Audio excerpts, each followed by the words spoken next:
Okay, so if you haven't watched part one of the history surrounding my job, please watch that to get some background. Here's part two, what my job evolved into, what it started out as, and what it evolved into. Okay, at first, when I first had my job, I was still living off student loans. So, the money I got from my job was more or less just spending money. You know what I mean? It wasn't anything, it was just to pay for usually bowling stuff or other crap, you know what I mean? I was still part-time, only working 24 hours a week at the most. Sometimes I'd hit 32, but usually it stayed around 24. So for 4 years, pretty much in a row, that's what it was, from 2008 until around 2012. 2012, until I left, which was a week ago, that's when it was full-time. That's when I started working at least 32 hours a week, at least 40 hours, sometimes mostly 40 hours a week. Now you might be saying, Joel, that's nothing for someone in their 20s. Keep in mind, my 20s, I worked very little. In my early 20s, and even in my mid-20s. In my mid-20s, I barely worked at all. Because I was still under the blanket of my folks. Up until 26, when I was out on my own without parent support, without parental support. So I started late. 5 or so years too late, some would argue. So, by the time my part-time job turned into a full-time job, I was about 30 years old. And that was my life for a while. Until I started school back up, which was like a year. That started at the end of 2015, going into the middle of 2016. That's when I went back to being a kid for about a year. But for 4 years or so before then, I busted my ass working 40 hours a week, or 32 to 40 hours a week, every week. What did that turn me into? It turned me into someone who kind of was relying on the 9 to 5 grind. When, to be really honest, I didn't have to. I never had to. Because I'm a creative motherfucker. I can make videos like this off the top of my head, no editing at all, and barely stutter, and barely have an or a, that kind of stuff. Can a lot of people do that? Not really. So I have speaking skills. I have writing skills. People would look at the stuff I wrote, even when I was in high school, and they'd be like, Joel, your writing is fucking phenomenal.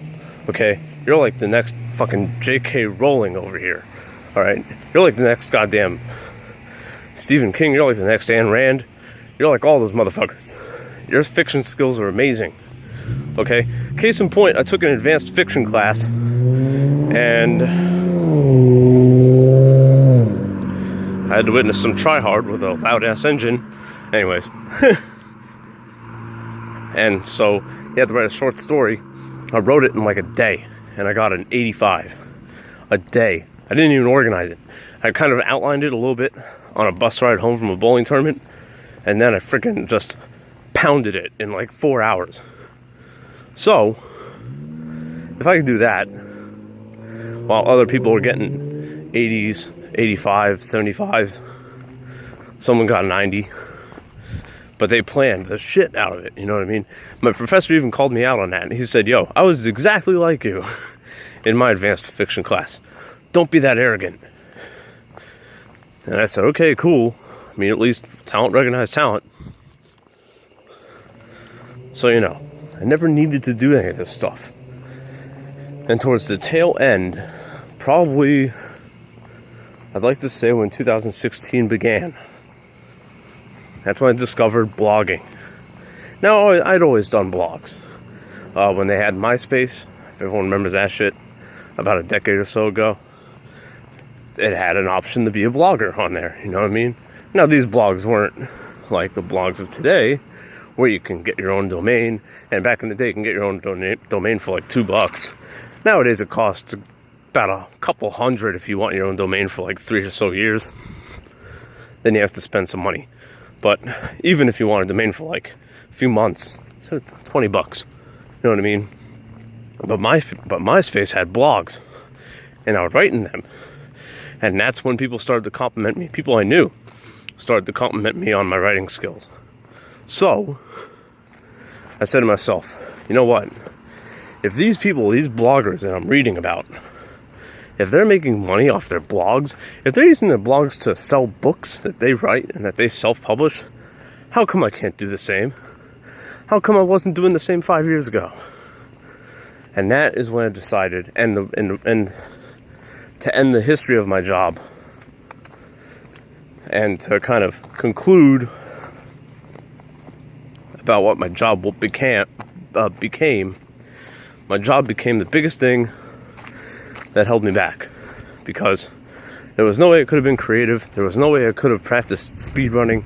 There was no way I could have done videos like this, because my job was holding me back. You know what I mean?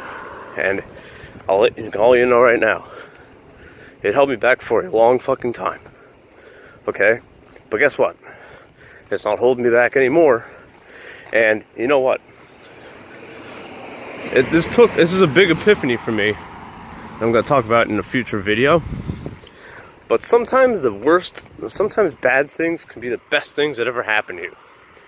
In February, my grandmother died. Horrible, horrible, horrible.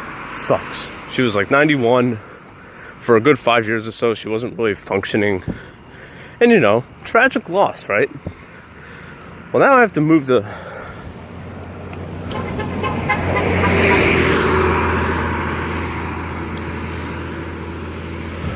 Well, when she passed away, it caused me to quit my job.